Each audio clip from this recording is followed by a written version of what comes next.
Bonjour, je m'appelle Cecilia Puna et bienvenue à cet épisode de Brave New Women.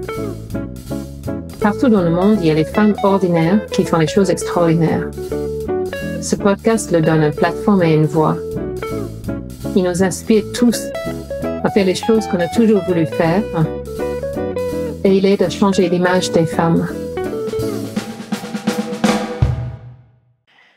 Moi, je suis ravie d'accueillir Agnès Giraud-Passo, qui, avant, elle était journaliste, maintenant, elle est biographe. Et donc, ce qui m'intéresse aujourd'hui, c'est de savoir un peu toute son histoire de biographe. Donc, bienvenue, Agnès.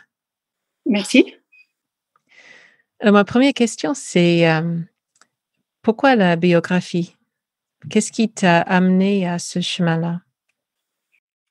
La biographie, c'est un moyen de transmettre son histoire de vie, de parler de son passé, de transmettre aux générations futures ce qu'on a semé dans sa vie, ses valeurs, ses sentiments, ses doutes, ses espoirs, tout le parcours qu'on a construit. Donc, je pense que c'est important de transmettre à ses enfants, à ses petits-enfants, tout ce qui s'est passé dans sa vie. Et en fait, moi, je me suis interrogée sur ma vie à une certaine époque qui était, comment dire, à mon sens, pas forcément tardive, mais j'ai écouté beaucoup mon père me raconter des histoires, mais à une époque où je n'avais pas suffisamment le temps de l'écouter, ni je n'étais pas forcément à l'âge auquel on s'interroge sur sa vie, sur ses ancêtres. Et j'ai l'impression d'avoir raté quelque chose parce que j'aurais aimé écrire des choses sur sa vie, raconter une histoire, en faire un livre. Bon, maintenant c'est trop tard parce qu'il est mort très rapidement. Mmh. Mais justement, je me suis dit que comme rien n'est jamais trop tard, c'était l'occasion d'écrire pour des familles, parce que la famille c'est quand même le socle dans la vie, c'est ce qu'on construit. Moi, c'est ce que j'ai construit en premier, hein, donc je n'avais pas les capacités, je pense, pour construire en même temps ma vie familiale et ma vie professionnelle. Donc, j'ai d'abord axé ma vie familiale. J'ai construit ma vie familiale et ensuite, j'ai bâti ma vie professionnelle. Et je me suis dit que c'était l'occasion, maintenant que mes enfants étaient grands, de pouvoir accéder à ce rêve, à cet idéal de vie qui était de raconter la vie des autres. Et d'en écrire des livres, parce que d'abord, moi j'aime lire, j'aime écrire, j'aime les gens, j'aime écouter leurs histoires, j'aime écouter leur vie, et j'aime tout ce qui a du sens. Donc j'avais envie de donner un sens à ma vie aussi, et de donner un sens à la vie des autres également. Donc j'ai décidé d'écrire des biographies pour des gens complètement inconnus, parce qu'en fait il n'y a pas que les gens célèbres qui ont le droit d'écrire leur vie et qui ont une histoire à raconter. Toutes les vies ont un sens à ma vie. Toutes les vies ont une histoire à raconter. Chacun porte en lui un roman familial, je pense. Donc, et est-ce que du coup, en fait, j'ai plein de questions dans ce que tu viens de dire. Est-ce que tu as jamais pensé à reconstruire un peu les histoires que ton père t'a racontées quand tu étais petite? Et d'en faire un livre? Oui, c'est difficile parce qu'en fait, dans l'entourage familial de mon père, plus personne n'est là. Donc, c'est un peu tard. Mais en fait, je l'ai fait avec l'histoire familiale, du coup, de ma mère. On est issus d'une grande famille. Et donc, je l'ai fait, j'ai construit j'ai réalisé ce livre, qui est là d'ailleurs. Voilà, l'histoire de je suis partie j'ai réalisé ça avec un de mes oncles. Et on est parti de mes arrière-grands-parents, de la naissance. Voilà, on a mis plein de photos, plein de documents. Wow. On a raconté l'histoire de la rencontre de mes grands-parents qui avaient déjà un certain âge quand ils se sont rencontrés et qui n'étaient pas voués à construire une famille nombreuse. Et pourtant, c'est ce qu'ils ont fait. Ils ont construit une famille très nombreuse avec beaucoup d'enfants, de petits-enfants, derrière-petits-enfants. On a tous grandi plus ou moins ensemble. Il y a eu un esprit de famille très, très fort. Et donc, je suis repartie. On a retrouvé des lettres de mon grand-père lors de la Première Guerre mondiale. On a retrouvé des tas de documents, des cahiers, beaucoup de choses. Et donc, ça nous a permis de construire d'écrire ce petit bouquin qui a été distribué à toutes les générations et qui a vraiment plu parce que ceux qui sont nés après les années 2000, ont pu réaliser quelle pouvait être la vie au début du XXe siècle de leurs ancêtres. À l'époque où on est quand même dans une époque où tout s'efface, où le digital fait un peu disparaître toutes les mémoires, c'était important pour eux de réaliser. Puis justement, c'est important d'aller puiser dans ses racines, de trouver en fait ce qui nous a permis de nous construire, pourquoi on réagit comme ça, pourquoi de comprendre en fait l'atavisme ou parfois la part héréditaire qui nous revient, de comprendre ce qui s'est passé dans nos vies. Et donc j'ai réalisé ça. Ça a été en fait le tremplin de départ de ma nouvelle activité de biographe, ce petit livre. Et ça m'a donné envie, de continuer. Donc, j'ai continué avec d'autres histoires familiales également. Et ça permet vraiment, c'est vraiment une transmission. C'est vraiment important de pouvoir transmettre aux générations futures, je pense, et puis de témoigner également. C'est un témoignage du passé, en fait, la biographie. On témoigne sur des époques, sur des choses qui paraissent complètement irréelles aujourd'hui. Donc je pense que c'est important de le faire. Je pense on peut le faire. Je pense ce qu'on voit aussi, c'est toute l'évolution de la société à travers une famille. On voit comment la société évolue dans ces périodes-là. Exactement. Les choses ont changé extrêmement vite. Voilà. Et puis, on peut également découvrir des choses. Il y a des mystères parfois dans les familles, il y a des secrets, il y a des zones d'ombre. Ça permet d'éclaircir des choses et de comprendre, en fait, de comprendre pourquoi on a vécu comme ça, pourquoi on a été élevé comme ça, pourquoi nos parents ont réagi comme ça. Et puis, c'est exactement ça. Ça permet de voir l'évolution de la société. C'est une tranche d'histoire, en fait, une tranche d'histoire de France ou d'histoire avec un grand H, qui est ramenée à sa propre famille, à ses propres ascendants. Et peut-être aussi c'est une façon de comprendre. Moi, je pense qu'il y a les choses qui se transmettent de génération en génération dans les façons de réagir et peut-être aussi ça permet aux jeunes générations de comprendre pourquoi leur famille agit d'une certaine façon, pourquoi il y a les sujets qui sont sensibles, pourquoi il y a des peurs particulières. Je pense que peut-être ça éclaircit tout ça aussi. Voilà, tout à fait, exactement. Parce que parfois, il y a des choses qu'on a envie de savoir. Pourquoi est-ce qu'on réagit, nous, comme ça? Pourquoi est-ce qu'on pense comme ça? Et en fait, parfois, il y a des absences dans les familles ou dans les générations au-dessus. On ne connaît pas forcément l'histoire de sa famille. Donc, ça permet aussi de se construire. Parce qu'en fait, finalement, on est un peu comme des fleurs, comme des plantes vertes. Pour se construire, on a besoin d'aller puiser dans nos racines. On a besoin d'aller chercher un peu d'énergie, un peu de savoir, en fait, de connaissances. Et c'est ce qui nous aide à nous construire, à pousser droit, enfin, à aller où on veut, finalement, à aller de l'avant. Et aller chercher dans le passé pour aller dans l'avenir. Et qu'est-ce que tu as écrit d'autre comme… déjà, quels sont les types de personnes que tu travailles pour qui? Tu fais quel type de biographie?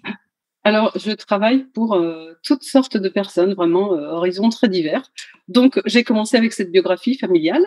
Et actuellement, je travaille également avec un couple de personnes le monsieur, pour ses 80 ans, a décidé d'écrire un petit bouquin dans le même style que celui que j'ai écrit pour ma famille, pour l'offrir à ses enfants et à ses petits-enfants pour Noël. Donc, on travaille sur l'histoire de sa vie depuis sa naissance en 1940, dans une ferme de Saône-et-Loire, jusqu'à aujourd'hui, l'évolution de sa vie, d'un passé, de la construction de sa famille. Voilà, donc ça, c'est un style de biographie. Donc pour Et qu'est-ce qu'il a fait de sa vie? Donc, à partir de la ferme de Saône-et-Loire. Il a grandi dans la ferme de ses parents. Son père était éleveur de porcs, et puis quand l'élevage des porcs s'est industrialisé, il a abandonné le métier parce que c'était plus ça ne correspondait plus à ses valeurs. Et il est entré dans l'entreprise dans laquelle travaillait sa femme, qui était une faïencerie dans le Charolais. Et ils ont travaillé pendant 20 ans dans cette entreprise avec le rêve de pouvoir la reprendre. C'est une entreprise qui avait vraiment pignon sur rue à l'international, hein, qui fabriquait des faïences et des petites pièces, des petits objets en céramique et qui avait une belle renommée. Et il rêvait de la reprendre. Et puis, il y a eu le conflit des générations. L'entreprise était, on était à la 5e génération. Et quand la 5e génération est arrivée, ça s'est assez mal passé. Donc, ils sont partis. Ils ont ouvert une brasserie à Lyon. Enfin, ils ont travaillé dans leur brasserie. Ils ont élevé leurs enfants en même temps. Et quand la faïencerie a déposé le bilan, ils sont revenus reprendre la tête de la faïencerie. Ils sont venus la diriger. Voilà, maintenant, après, pour l'instant, on avance doucement sur cette biographie. Mais c'est une histoire intéressante, mais comme toutes les histoires de vie, en fait. Hein, c'est toutes les histoires.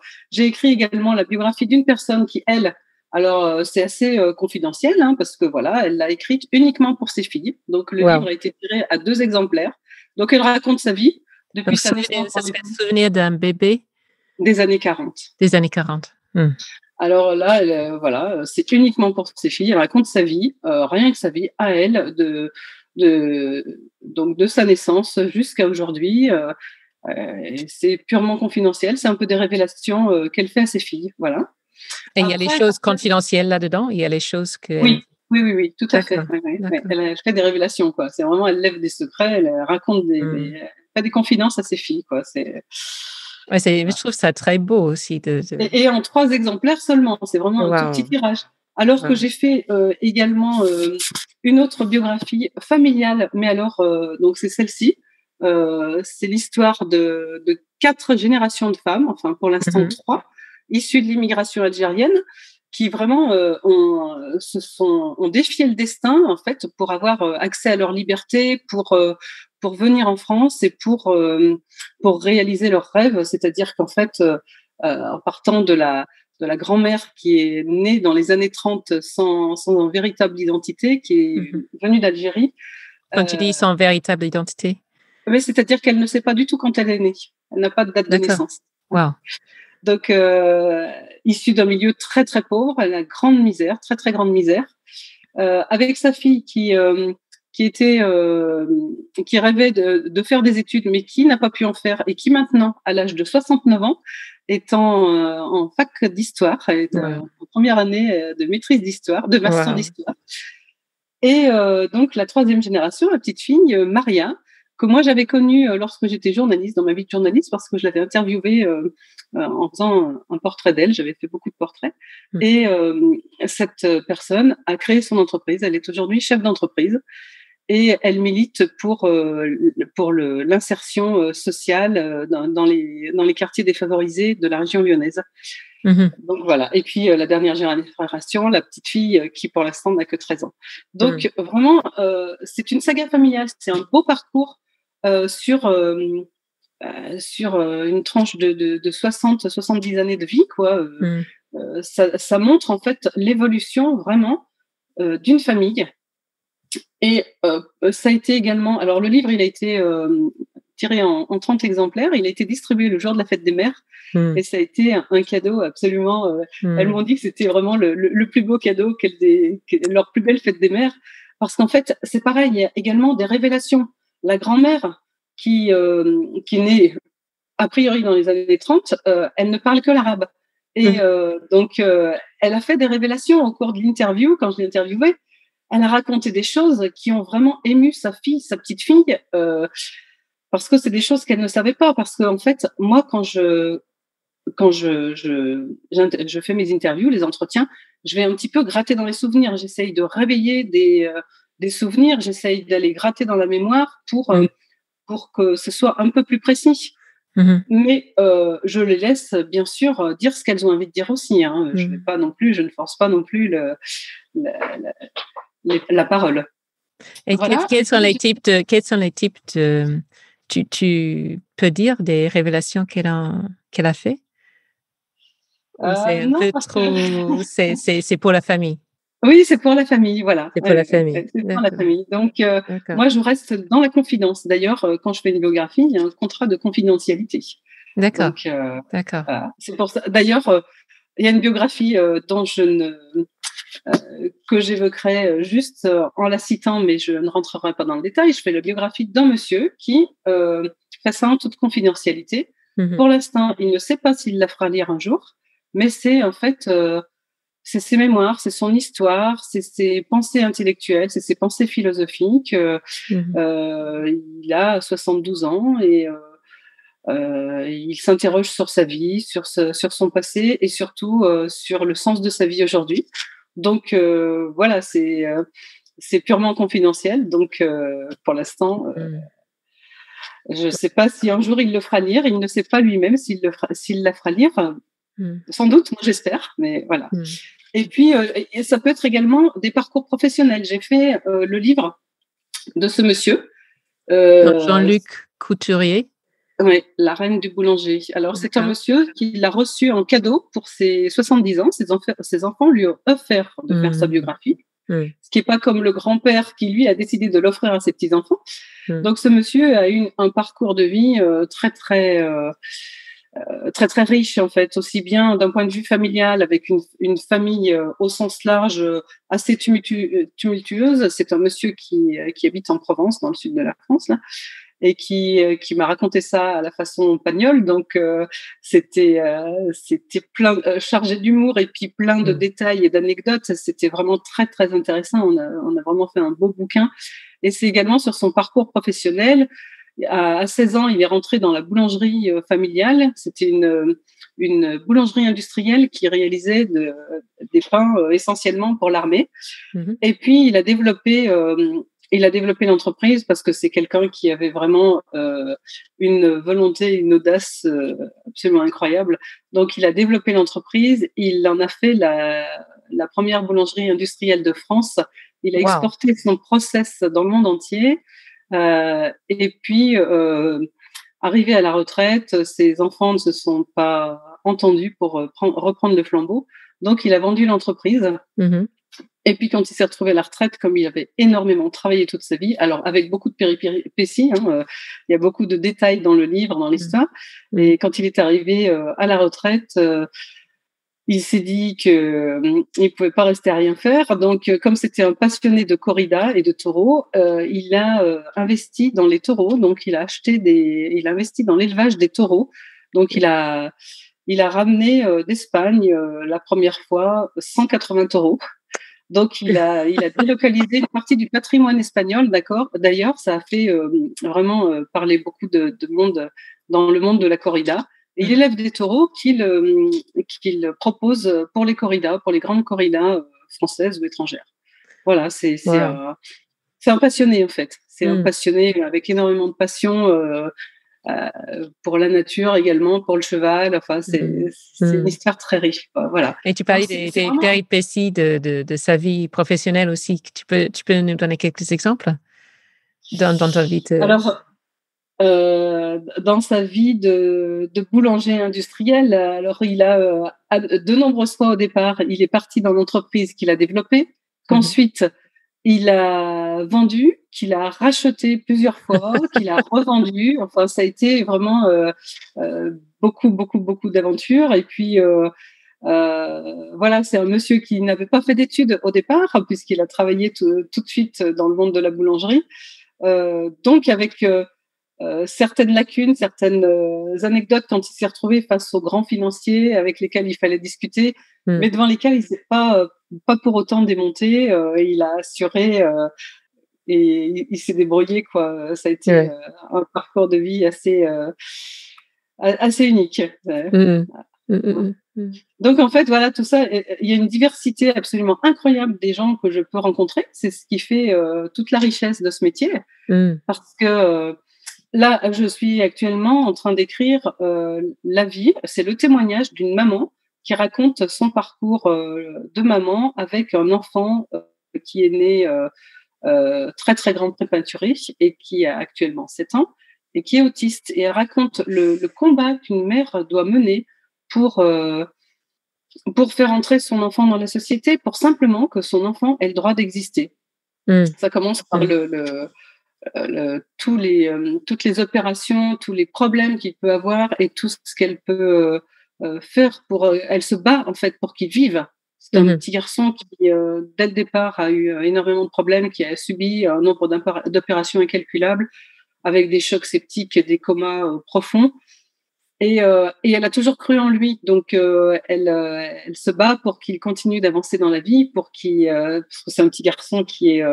je ne l'ai pas vu encore parce que je raconte sa vie à elle, mais c'est un petit garçon qui a une force, une foi dans la vie qui est absolument incroyable. Donc, voilà, elle raconte... c'est un témoignage, voilà, c'est un témoignage, ça. Ouais, c'est un très beau. Donc la diversité des histoires est vraiment absolument incroyable. Tout le monde peut écrire sa vie parce que tout le monde a quelque chose à raconter. Ça peut être, on n'est pas obligé de faire un livre de 300 pages. On peut simplement écrire également une tranche de sa vie, un événement, une petite aventure, l'histoire d'une rencontre, comment on s'est rencontrés, comment on a évolué. Voilà, ça peut être c'est vraiment très varié, en fait, toutes les histoires. Et comment tu travailles? Donc, quelqu'un te contacte et dit, bon voilà, on a envie de faire une biographie de quelqu'un de la famille ou mon biographie. Et quel est le processus après comment tu travailles? Alors, moi, je souhaite toujours rencontrer la personne de visu. D'abord, la voir, parce qu'en fait, c'est important de se connaître, de voir si le courant va bien passer entre nous deux. Parce que moi, je vais écouter la personne, elle va me raconter sa vie, elle va me faire des confidences, je vais rentrer dans l'intimité de sa vie. Donc, on a besoin d'avoir une relation de confiance très bien instaurée entre nous deux. Voilà. Et puis, si on voit que lors de cet entretien, le courant passe, on envisage la biographie. Alors, est-ce qu'il y a les moments, est-ce qu'il y a les gens que tu as rencontrés où le courant n'a pas passé? Est-ce que ça c'est déjà? Oui, c'est arrivé. Oui, c'est arrivé. D'accord. Donc on s'est rencontrés. La personne m'explique son histoire. Je lui propose de lui faire un devis en évaluant à peu près quels vont être le nombre d'entretiens qu'on va avoir. Sinon, je peux également proposer qu'on avance au fil des entretiens. Et puis, si on voit que ça passe pas, je lui conseille d'aller voir une autre biographe, un autre biographe. Mais voilà. Alors ensuite, donc, je propose un devis, ou bien on avance au fil des entretiens, et donc on cale des entretiens, des rendez-vous. Et lors de chaque rendez-vous, les rendez-vous durent entre 1 heure et 2 heures, en fonction du désir de la personne, de l'éloignement géographique également. Elle me raconte sa vie, voilà, elle me raconte, et puis moi je note, j'enregistre, et je pose quelques questions parfois pour apporter des détails, pour susciter des petites réflexions. J'aime également que les gens fassent transparaître leurs émotions, qu'il y ait des sentiments. Donc j'essaye de leur demander comment ça s'est passé, ce qu'ils en ont pensé, comment ils se sentaient à ce moment-là, s'ils ont le souvenir de ce qui les a fait vibrer ou ce qui les a transportés. Voilà, on avance comme ça. Et puis après chaque entretien, moi j'écris l'histoire, ce qu'ils m'ont raconté, et je le renvoie par mail. Et puis lors de l'entretien, alors à eux de modifier, de corriger, de supprimer, d'enlever des paragraphes, d'en rajouter, de voir comment on va pouvoir continuer. Et puis lors de l'entretien suivant, on apporte quelques modifications et on continue. Et on continue comme ça jusqu'à la fin des entretiens, une fois qu'on est arrivé à la fin de leur histoire ou à la fin du moment où ils souhaitent s'arrêter. On arrête la biographie, on cherche un titre ensemble, je leur propose des titres. On cherche une couverture, savoir si on va mettre une photo, si on va faire un graphisme. Et puis, on insère des photos à l'intérieur s'ils ont envie. Ils ont pu collecter des photos qui permettent d'illustrer certains chapitres ou qu'on mettra tout à la fin du livre, des documents. Je leur propose de réaliser la maquette ou de travailler avec un maquettiste s'ils veulent quelque chose de particulier.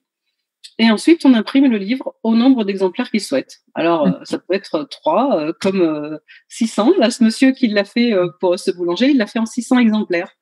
C'est-à-dire qu'il l'a donné à ses enfants, à ses petits-enfants, à toute sa famille, à ses proches, et puis à tous ses partenaires professionnels, parce que ça peut être un bel outil aussi. Je suis également aussi en train de travailler sur l'histoire d'un commerce séculaire, en fait. Ce sont des opticiens qui, pour le centenaire de leur boutique l'année prochaine, ont envie de raconter l'histoire de leur boutique qui est vraiment une institution dans le quartier, enfin dans l'arrondissement.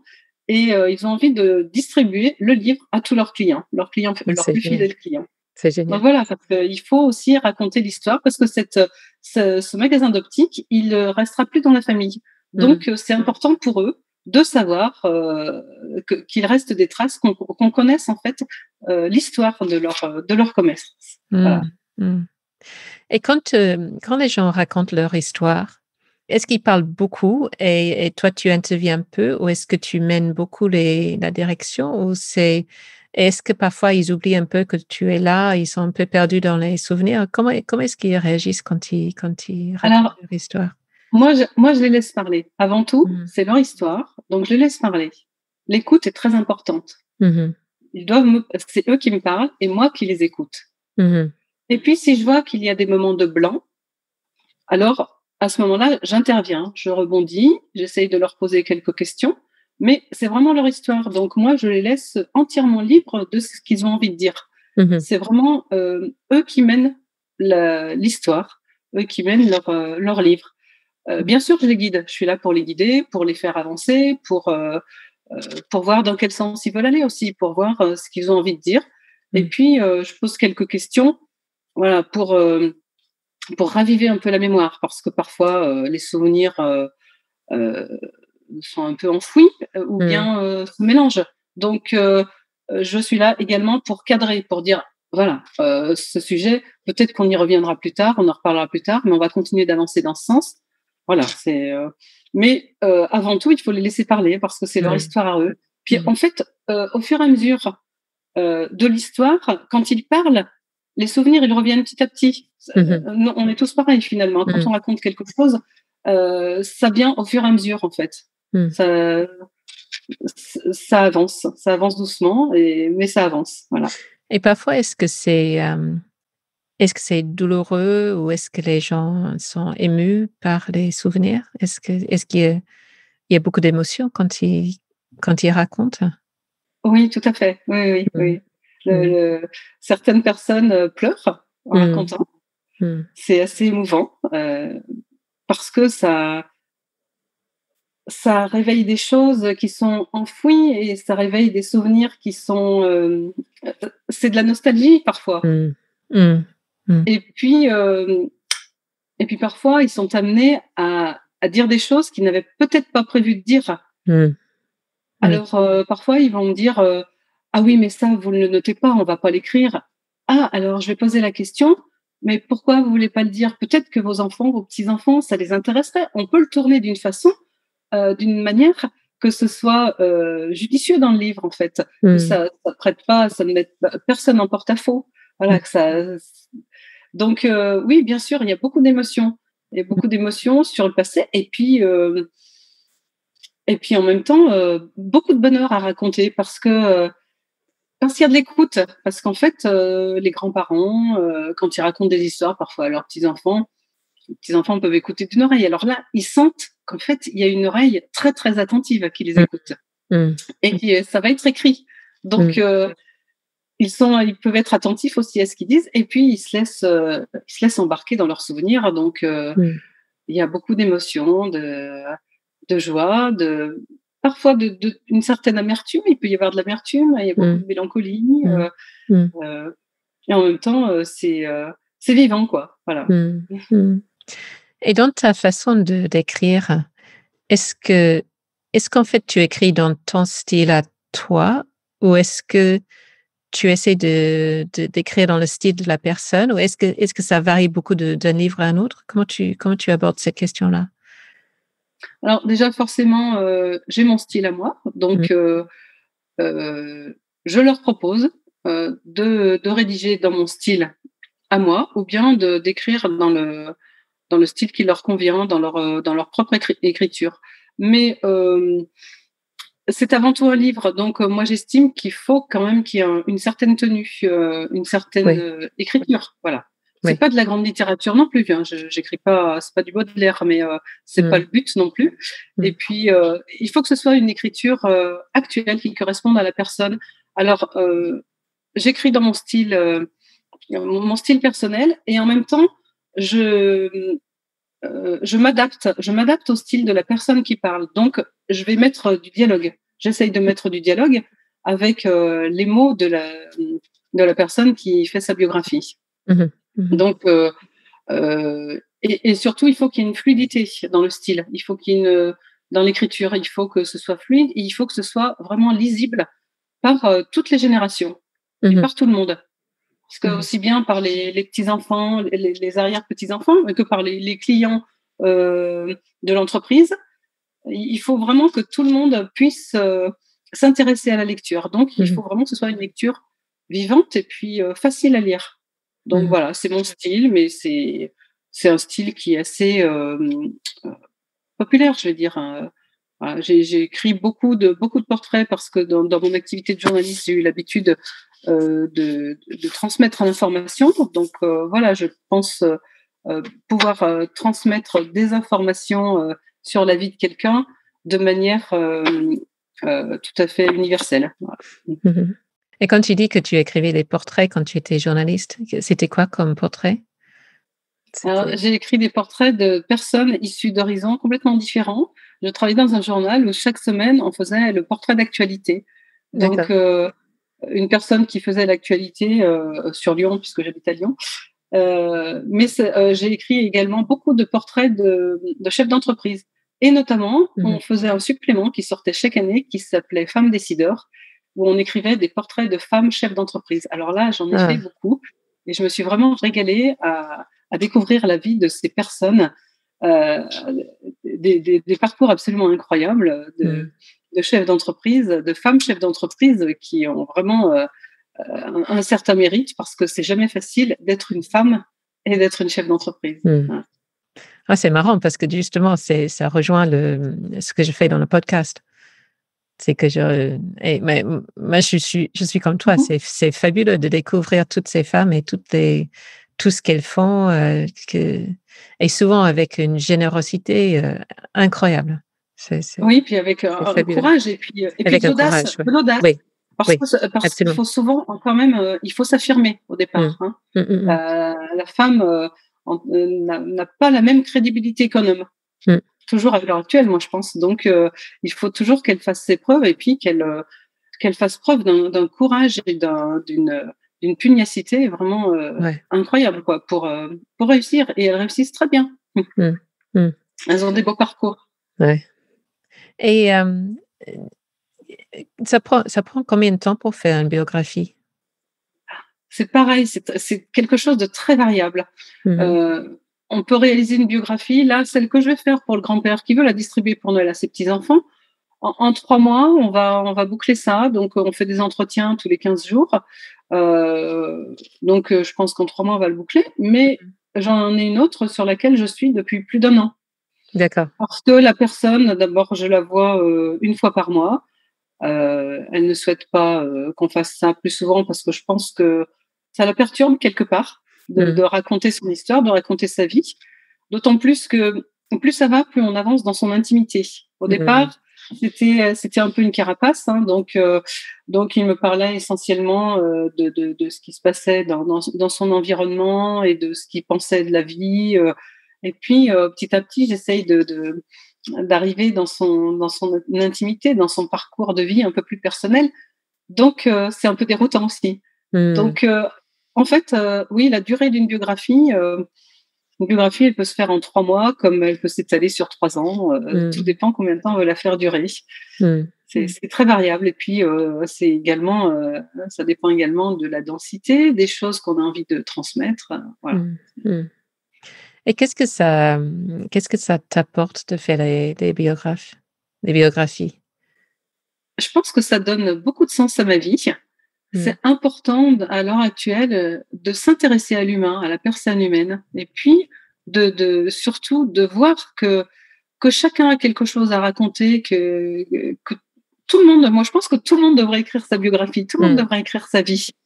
C'est l'écriture libère, déjà, ça a une visée thérapeutique, et puis ça fait du bien, c'est bien, ça fait du bien de se raconter. Et puis pour moi, ça fait du bien de témoigner de ces histoires de vie, de se dire qu'au fond de soi, chacun a des valeurs à transmettre. L'important, c'est la transmission. le témoignage et la transmission. Vouloir transmettre quelque chose, c'est un acte de générosité. Donc, moi, ça donne vraiment un sens profond à ma vie. Et puis, le livre, c'est quand même un objet précieux. Pour moi, c'est le plus bel héritage qu'on peut faire à ses enfants. Un livre, c'est l'objet d'un patrimoine immatériel. Mais moi, je suis un peu frustrée que ces livres ne sont pas distribués dans la grande distribution pour qu'on puisse les lire, parce que ça donne envie, en fait. Ça donne vraiment envie de lire ces histoires de personnes un peu comme toi et moi, et qui sont... Et je suis d'accord avec toi que tout le monde a son histoire. Et je pense qu'en le racontant, du coup, on se rend compte que on n'est pas n'importe qui, que ça donne un sens à notre propre façon d'être, et on se dit que oui, on est là pour une raison. Il y a quelque chose qu'on a fait de notre vie. Donc, je trouve ça... Voilà, exactement. Ouais. Quelque chose qu'on a fait et puis qu'on a envie de transmettre, en fait. Ce monsieur-là qui raconte sa vie pour l'offrir à ses petits-enfants pour Noël, je pense qu'au fond de lui, ce qu'il a envie de transmettre et qu'il a toujours voulu transmettre, c'est, entre guillemets, dans la vie, il faut bosser. En fait, régulièrement, quand je l'interviewe, lors des entretiens, ce sont des choses qui reviennent. Et c'est vraiment une valeur très, très importante qu'il a voulu transmettre à ses enfants et à ses petits-enfants. Et qu'il, pour l'instant, il est en train de constater que ça y est, il a réussi, en fait. Parfois, il fait des références, il me dit, mon fils, d'ailleurs, mon fils qui est médecin actuellement, il a bien compris ce que je lui dis parce qu'il a bossé lui aussi. Et j'en suis fière. En fait, c'est également pour montrer quelle fierté on peut avoir de ses enfants. C'est une belle reconnaissance, en fait. Ouais. Une reconnaissance pour sa famille aussi, pour ses enfants, pour ses descendants. Et puis pour tous ses proches, en fait. C'est une fierté de raconter sa vie. C'est une fierté, mais comment dire, sans prétention. C'est une fierté humble. Voilà. Souvent, dans ces entretiens, je pose 2 questions à la fin. Donc, la première question, c'est est-ce que, en tant que femme, quelle était ton expérience du monde du travail? Est-ce que ça t'a jamais posé des problèmes? Est-ce que c'était plus facile? Est-ce que c'était plus difficile? Est-ce que c'était une donnée? Est-ce que c'était une... Moi, j'ai grandi dans une famille très patriarcale, donc l'objectif de réussite professionnelle était essentiellement réservé aux garçons. Donc moi, j'ai vraiment grandi dans l'idée de réussir ma famille avant mon activité professionnelle. J'ai été élevée dans ce sens-là. Donc, je peux vraiment dire que je me suis consacrée à ma famille et que mon activité professionnelle, elle est passée après. J'ai grandi comme ça, et puis ça s'est fait comme ça parce que je n'avais pas le choix non plus. Avec 3 enfants, j'avais pas le choix. Enfin, et puis je pense que en fait, j'étais pas capable non plus parce que j'avais pas été élevée comme ça, parce qu'on m'avait pas mis ça non plus dans la tête, d'avancer à la fois sur une vie professionnelle et une vie familiale. Je pense que dans ma tête, je ne me sentais pas capable de réussir les 2. Et donc, j'ai un peu attendu d'avoir que mes enfants soient grands pour me lancer dans une activité qui vraiment me plaisait. Parce que j'ai été journaliste, mais j'ai eu plusieurs interruptions de travail dans ma vie. Enfin, je peux dire à cause, pour les enfants, ce que je ne regrette pas d'ailleurs, parce que j'ai passé beaucoup de moments très agréables avec eux. Je ne regrette pas d'avoir passé une grande partie de ma vie à me consacrer à eux. Mais pour moi, c'était pas possible d'avancer sur 2 terrains en même temps. Je l'ai fait à une période, mais je trouvais ça chaotique. C'était chaotique et j'arrivais pas à avoir une satisfaction dans l'une et dans l'autre, dans mon activité professionnelle et dans mon activité personnelle, familiale. Donc, à un moment, j'ai fait le choix. J'ai arrêté de travailler pendant 10 ans. Et puis, quand les enfants étaient plus grands, quand on a quitté Paris pour revenir en province, là, j'ai pris un tournant dans ma vie et je me suis dit, cette fois, j'ai envie de faire quelque chose de ma vie professionnelle. Tu m'entends ? Et voilà, ça a redémarré. Donc, je suis repartie dans une activité professionnelle de journaliste. C'est là où j'ai fait beaucoup de portraits et où l'idée d'écrire des biographies a commencé à germer. Et ensuite, je me suis lancée dans cette activité en tant que chef d'entreprise, en tant qu'indépendante. Moi, ce que j'ai entendu dans ton parcours, c'est que en fait, tu étais élevée comme ça, mais ça te convenait d'avoir ce parcours-là. Ouais, parce qu'on m'a pas donné le choix, en fait, parce qu'on m'a mis ça dans la tête depuis toute petite, en fait. D'accord. J'avais un père qui était chef d'entreprise et qui était né à une époque où les femmes s'occupaient de leurs enfants avant tout. Donc j'ai des frères, donc ce sont mes grands frères qui étaient sur lesquels on misait pour l'activité professionnelle. Moi, mon activité, en quelque sorte, elle passait en second, quoi. Mais il y a de la frustration sur ça ou pas ? Oui, il y a de la frustration, mais qui est arrivée très très tardivement, que je ressens maintenant. J'ai un peu de remords à ce niveau-là. Bon, et c'est pour ça que je me dis que c'est pas trop tard. Voilà, il y a pas d'âge pour se lancer, même si j'ai attendu d'avoir passé la cinquantaine pour enfin entrer dans un créneau, le créneau de la biographie qui est très peu connu, pour vraiment m'y donner à fond. Je me dis qu'il n'y a pas d'âge et qu'il faut trouver le temps, en fait. Peut-être qu'avant, c'était pas le moment, j'avais pas le temps, c'était pas le bon moment. Il faut savoir saisir la perche au bon moment. Et puis ensuite, persévérer et croire, parce que c'est jamais facile, quoi. Ouais. Et puis, j'ai une dernière question que je pose. C'est si tu avais un message pour les gens qui écoutent, ce sera quoi ?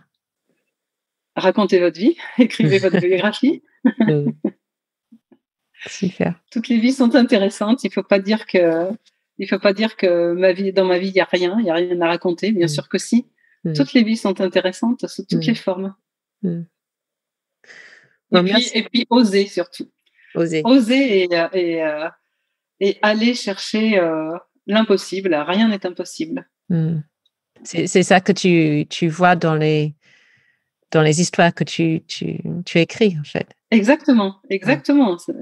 Toutes les histoires de vie, on démontre, en fait, qu'on arrive à faire des choses qu'on n'aurait jamais imaginées, qu'on n'aurait pas cru possible, surtout, dont on aurait rêvé, qu'on n'aurait pas cru possible. Donc, il faut vraiment savoir aller au bout de ses rêves. Il faut vraiment y croire, toujours. Toujours pousser les portes et avancer. C'est bien, parce que la biographie, en fait, avec la biographie, on regarde derrière. On regarde son passé, mais en même temps, en projetant sur l'avenir, puisqu'elle est destinée à être lue, cette biographie. Et à être lue pas uniquement au moment où elle sort. C'est un objet un objet qui va rester dans les bibliothèques, qui va être lu, ouvert, reposé. C'est l'avantage du livre par rapport au digital. Voilà. Oui, absolument. Merci beaucoup, Agnès. Merci, Cécilia. Ça donne envie de lire ses biographies, de faire son propre biographie, de plonger dans la vie de tous ces gens. Donc, je te souhaite beaucoup de chance et de bonheur dans cette activité. Merci beaucoup. Merci, Cécilia. Merci. J'espère que cet épisode de Brave New Women vous a plu. Le vendredi 22 janvier, je vais animer un webinaire gratuit et on va parler de comment donner la confiance aux femmes. Le webinaire sera en anglais. Il aura lieu à 8h30 et encore à 14h30. Si vous souhaitez nous joindre, vous pouvez me retrouver sur LinkedIn ou sur la page Facebook de Brave New Women. Merci pour votre écoute.